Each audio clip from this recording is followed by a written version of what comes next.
안녕하십니까. 오늘은 2026년 1월 7일 수요일 저녁입니다. 새로운 해 2026년 첫 번째 맞이하는 수요일 저녁 말씀을 함께 나눕니다. 해피 뉴 이어, 새해 복 많이 받으시고 주님과 함께 승리하는 그런 올 한 해가 되길 간절히 소원하고 축원합니다. 새해를 두르면서 어떤 말씀을 전할까 묵상하면서 우리의 삶을 새롭게 한번 되돌아보는 시간, 특별히 우리 삶의 목적이 무엇인가를 되짚어보는 그런 시간을 가졌으면 좋겠다, 그런 마음의 감동이 있었습니다. 그래서 이번 주부터 목적이신 하나님, 우리 삶의 목적이신 하나님이라고 하는 주제를 가지고 함께 말씀을 나누도록 하겠습니다. 우리가 잘 아는 세들백 교회의 목사님 릭 워런 목사님은 목적이 이끄는 삶이라고 하는 책도 냈고 그런 타이틀을 가지고 많은 세미나를 하고 또 강연도 많이 했습니다. 아주 굉장히 단순하고 심플하죠. 목적이 이끄는 삶. 이 땅에는 모든 피조물들은 창조주의 특별한 목적이 있다고 하는 거죠. 우리 모든 인간들은 하나님의 창조주이신 하나님의 특별한 목적을 가지고 태어났고, 그리고 그 목적을 향해서 나아가는 삶, 그게 바로 의미 있는 삶이고, 그게 행복한 삶이고, 그게 복된 삶이다 라고 하는 거죠. 오늘 우리들의 삶, 단지 시간을 오래 산다고 하는 것, 그리고 다른 사람을 따라 살고 흉내내며 사는 삶, 그런 삶이 아니라 하나님이 나에게 주신, 창조주 하나님이 나에게 주신 바른 목적을 가지고 의미를 가지고 그 길을 걸어가는 삶, 그게 가장 아름답고 멋진 삶이라고 하는 거죠. 그래서 오늘은 창세기 1장 1절부터 3절 초반까지 말씀을 가지고 함께 말씀을 나누고자 합니다. 창세기 1장 1절부터 3절 중반까지 말씀 제가 봉독해 드립니다. 태초에 하나님이 천지를 창조하시니라. 땅이 혼돈하고 공함이 흑암이 깊음 위에 있고 하나님의 영은 수면 위에 운행하시나니 하나님이 이르시되 빛이 있으라 하시니 빛이 있었고 빛이 하나님이 보시기에 좋았더라. 아멘. 창세기 1장 1절부터 4절 초반까지 제가 봉독해 드렸습니다. 우리가 잘 아는 말씀이죠. 태초에 하나님이 천지를 창조하시니라. 땅이 혼돈과 공허하며 흑암이 깊음 위에 있고 하나님의 영은 그 수면 위에 운행하시니라. 하나님이 이르시되 빛이 있으라 하시니 빛이 있었고 빛이 하나님이 보시기에 좋았더라. 군더더기 하나 없는 그런 창조의 이야기를 서술하고 있는 거죠. 태초에 하나님이 천지를 창조하시니라. 어떤 분들이 이렇게 얘기해요. 요 네 단어, 요 한 문장만 정말 마음속에 우리가 믿는다면 그 사람은 위대한 인생을 살아가는 것이다. 그런 얘기를 참 많이 해요. 아주 단순한 태초에 하나님이 천지를 창조하셨다. 네 가지의 단어지만 이 네 단어가 가지고 있는 함축적인 의미는 무궁무진한 거죠. 이 가운데 이 속에 하나님이 누구인지, 그리고 하나님은 어떤 분이신지, 그리고 하나님은 무엇을 위해서 존재하시는 분인지, 그리고 하나님의 능력이 얼마나 위대한지가 다 들어가 있는 거죠. 그 속에 나라고 하는 존재가 들어가 있는 것이죠. 언제? 처음에, 태초에, 처음 시작. 우리는 시작을 알 수 없어요. 모든 인간들은 시작을 알 수 없어요. 그러나 하나님은 처음에 존재하신 분, 그리고 더 중요한 것은 처음을 있게 하신 분, 시작을 가능하게 하신 분, 그분이 하나님이시죠.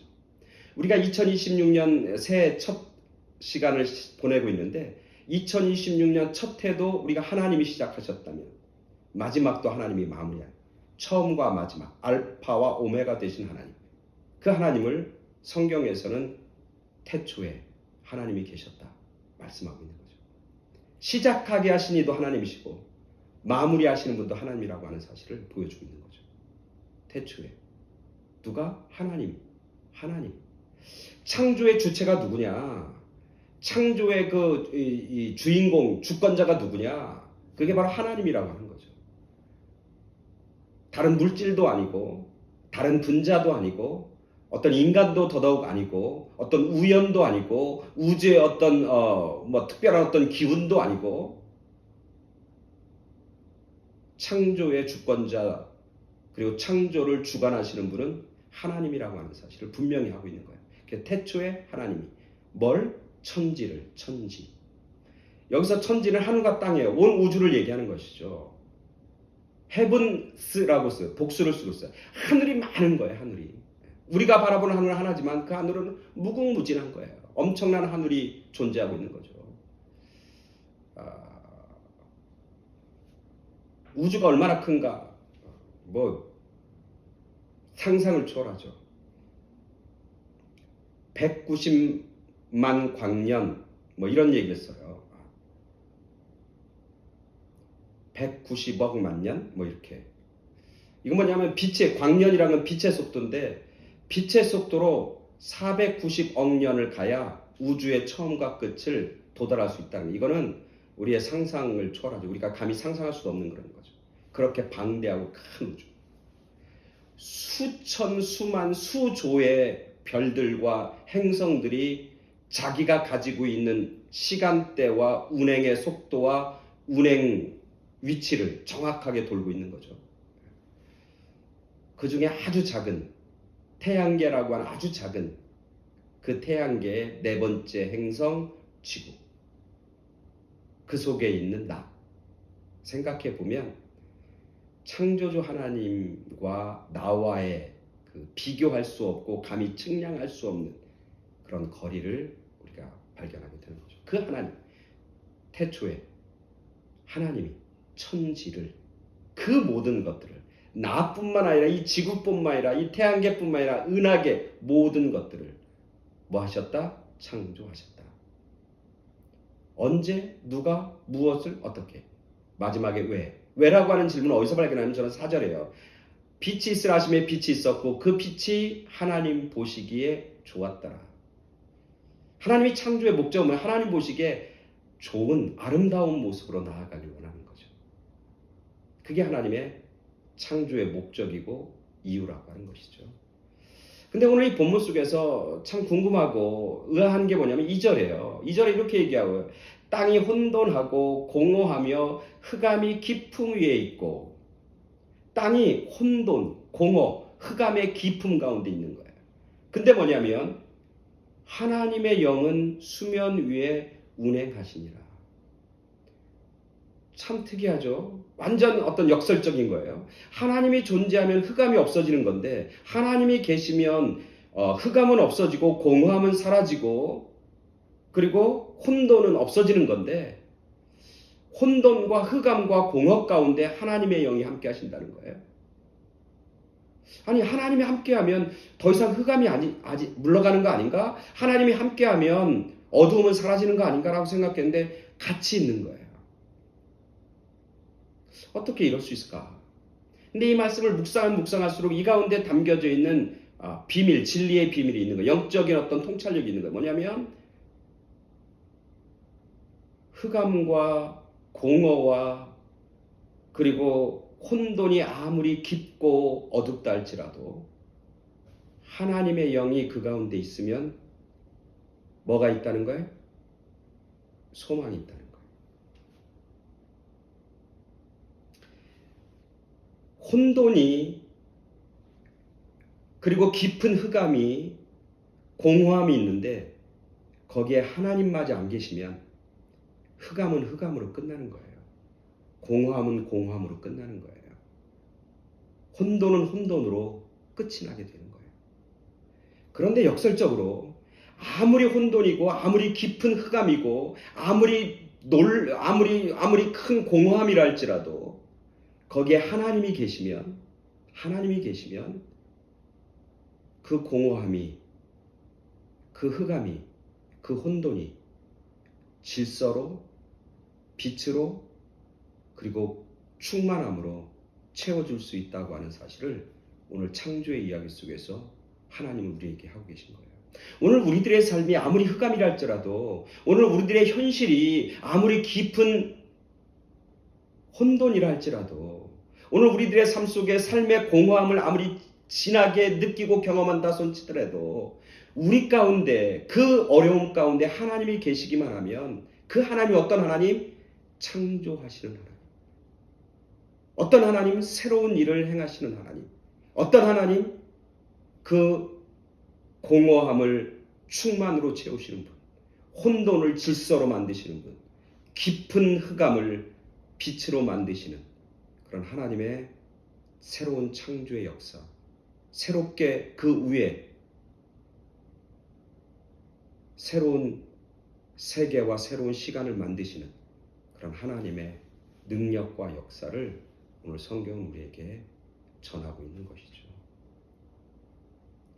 하나님이 함께 하시는 새로운 세상, 창조의 세상, 그리고 빛의 세상, 흑암이 물러가고 혼돈이 물러가고 공허함이 하나님의 은혜와 또 하나님의 창조의 숨결로 충만해지는 그런 역사가 나타난다는 거죠. 헨리 뉴엔이라고 하는 사람이 쓴 죽음, 가장 큰 선물이라고 하는 책에 나오는 아주 재밌는 얘기예요. 죽음, 가장 큰 선물이라고 하는 책이에요. 어머니 뱃속에 이란성 쌍둥이가 있는 거예요. 그 쌍둥이가 서로 대화하는 재밌는 얘기가 나와요. 한 아이가 이렇게 얘기합니다. 친구한테. 친구가 아니죠. 하여튼 형제에게. 분명히 이 자궁에서 엄마 자궁에서 나가면 분명히 새로운 세상이 있을 거야. 그러니까 다른 아이가 얘기합니다. 아니야. 여기가 끝이야. 여기가 끝이야. 우리가 엄마 탯줄 꼭 붙잡고 그냥 살아야 돼. 여기 이 세상이 우리에겐 다야. 그러니까 다른 한 생명이 얘기합니다. 아니야. 지금 어둡지만 결국 이 어두움은 곧 사라지게 될 것이고 내가 여기서 나가게 되면 빛의 세계, 광명의 세계를 맛보게 될 거야. 그러니까 한 아이가 또 얘기합니다. 아니야. 우리가 생각하고 우리가 살 수 있는 그런 세상은 바로 이 어둠이야. 이 어둠 속에 살다가 죽는 게 우리 인생이고 우리의 삶이야. 여기가 우리의 끝이야. 그렇게 얘기합니다. 그랬더니 다른 아이가 얘기합니다. 아니야. 나는 믿어.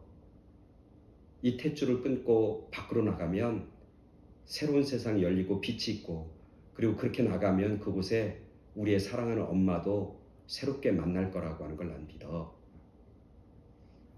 똑같은 어둠 속에 있지만 한 생명은 여기가 끝이고 어둠이 마지막이라고 절망이라고 그렇게 생각하고 거기에 갇혀 지내는 생명이 있는가 하면 한 생명은 아무리 어두워도 새로운 세계, 빛의 세계, 또 다른 생명의 세계가 있다고 하는 걸 소망하고 바라며 살아가는 그런 생명이 있다는 거죠. 오늘 우리가 2026년을 시작합니다. 오늘 우리들의 삶이 아무리 어둡고 아무리 혼돈이고 아무리 공허해도 하나님이 그 위에 계시면 새로운 창조의 역사가 나타날 것이고 그 창조의 역사를 통해서 우리들은 내 삶의 의미, 내 삶의 목적을 발견하게 될 것입니다. 우리의 삶의 의미, meaningful한 라이프와 purpose, 삶의 purpose를 발견한다면 그 인생은 무엇하든지 어떤 상황 속에 있든지 그 삶은 복된 삶이고 축복의 삶이고 그리고 하나님께서 기뻐하시는 삶, 하나님 보시기에 아름다운 삶이라고 하는 사실을 오늘 말씀을 통해서 깨닫게 됩니다. 2022년 새롭게 시작하는데 그런 하나님의 창조의 능력, 그런 하나님의 그런 새롭게 하시는 그런 하나님의 능력과 은혜가 여러분 모두에게 그리고 여러분의 가정 가운데 또 여러분의 자녀들 가운데 충만하게 되길 간절히 축원합니다. 아멘. 감사합니다.